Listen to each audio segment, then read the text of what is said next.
Editorials. Bruce, you're going to use all Bruce, right? Okay. So this is the little historical corner of the building, and so Native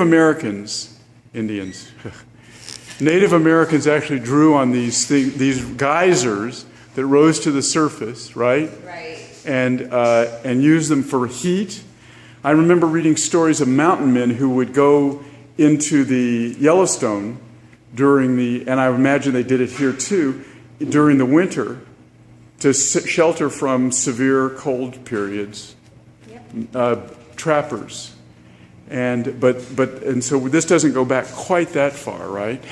Well, I don't know what time frame that is, but I do know that the Native Americans highly valued it in the area. There were several tribes, and this little map here gives you an idea. Here were all the tribes, and they all had their own land. And they sectioned the geysers off so that they didn't have to cross each other's areas and still utilize the geysers. And they used it for medicinal purposes, and there were some sacred rituals associated with it. What are those tribes? I can't quite read them.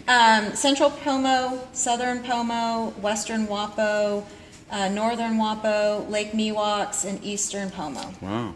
And so Twin Pines, those would be the Pomos. I'm not sure which central or southern, I don't know that, but they're the Pomo tribe over there. Okay. Mm-hmm. And that's the 1800s, and then 1840s. Well, that's when 1800s is when it was discovered by, I guess the first white men came through. Yep. Okay.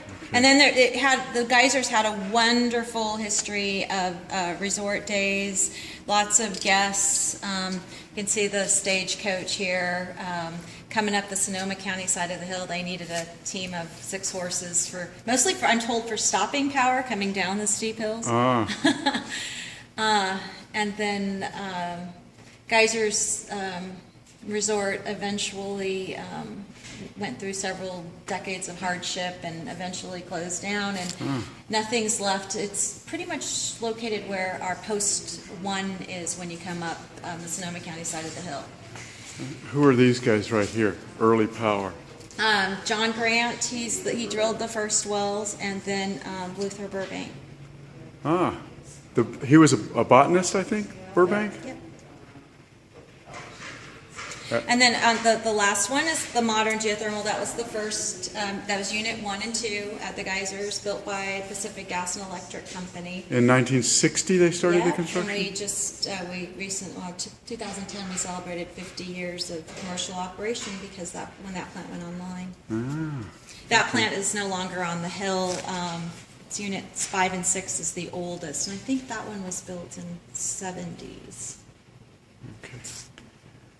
What about these things here? 1920s and 30s. Yeah. So there were sort of primitive efforts to capture this stuff. Yeah. Again, back the whole economic challenges of geothermal. You sometimes wonder why people stay in the business, but it's definitely a passion for all of the industry. And the geysers has quite a legacy too. Calpine's team, we have fathers, sons, cousins. It just goes back generations. Well, you just see that steam coming up out of the ground, and you just know that if there was some way to figure out how to capture it, it would be this immense gift from the earth. And then at the end there, we have some local dignitaries celebrating our the 50th anniversary of the geysers, as well as some of Calpine's efforts to, well, right there's the steelhead fish ladder we built at the geysers, and Congressman Thompson came to accept having that named after him. Okay.